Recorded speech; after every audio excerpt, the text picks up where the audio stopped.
لو عواتي موجودو هقدي أولاتي ما بصر حضي جماعة دينا أخوة بدي شخاش مراجي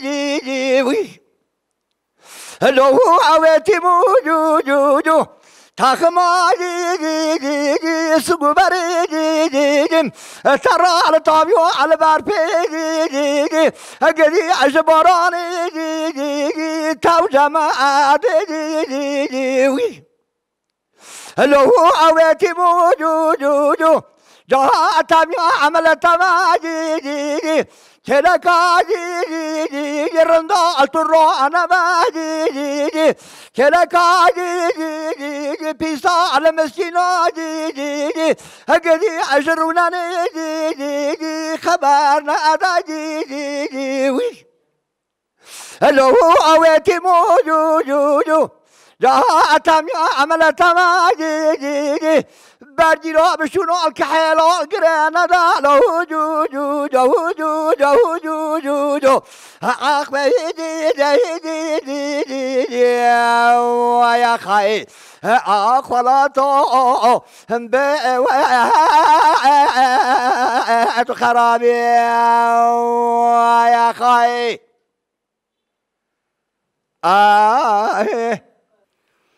اما مگو برفه خوب پانا گنده مباریخ برفه هره مگو تنه بالا خواب ده اینا چوکان در باز بیا خواه آویت یخ راهنه استوره دانا خاطر خود پیغمبران هنه دست خونه دانا تا خما سونگو بره میکرد چه که این امانت لاوی که ریکو دوره ویلوخ اما مگو بر پیخو پانا گنده مباریخ بر پی نرمه کرادنه بالا خبده سر صبح رو شلات که تاوه دایخ دنیا گرمه دن خاطر خود پیغمبران هنی چاوه خرال منا نیرن این اجبارا گلک عیبایخ گلک شرم ویلو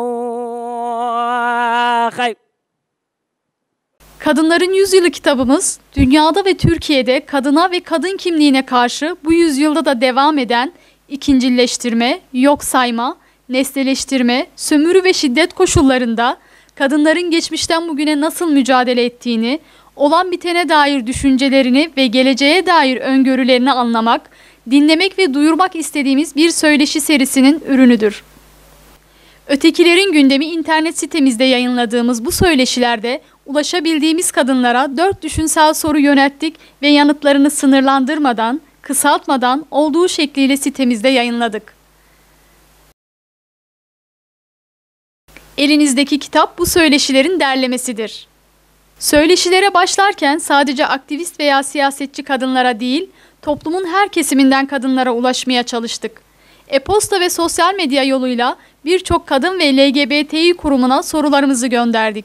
Söyleşiler öncesi Ötekilerin Gündemi sitemizde haber yaparak sorunları yayınladık ve katılımın geniş olmasını sağlamaya çalıştık. Sonuç olarak bize ulaşan 40 kadınla söyleşileri gerçekleştirdik. Birçok kadın da zamanları olmadığı için katılamadıklarını belirtti. Sorduğumuz bu 4 soruya verilen her yanıt toplumsal cinsiyet özgürlüğünü savunan bizleri yarınlara dair hem heyecanlandırdı hem de aydınlattı.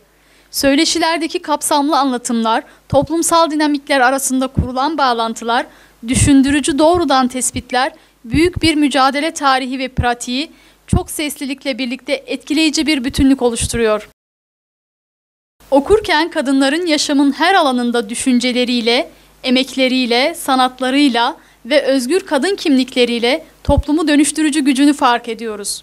Toplumsal cinsiyet özgürlüğü bilinciyle yarınlara dair daha kararlı olmamızda yolumuzu aydınlatan kadın özgürlük mücadelesinin öznesi tüm kadınlara, toplumsal barış ve aydınlık bir gelecek için adalet arayışlarını sürdüren Plaza del Mayo annelerine, barış annelerine ve cumartesi annelerine, ekoloji savunucusu Karadeniz İkizdereli annelere ve kendileriyle birlikte dünyayı ve yüzyılı aydınlatan kadınlara tekrar merhaba.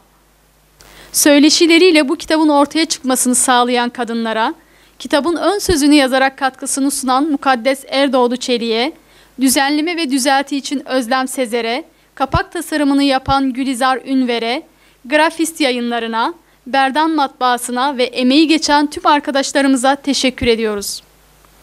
Sözü fazla uzatmayalım. Kadınlar dosyamızın bu söyleşilerini sizlere sunarken hepimiz suçluyuz. Erkekler daha suçludur diyoruz. İçten selamlarımızla.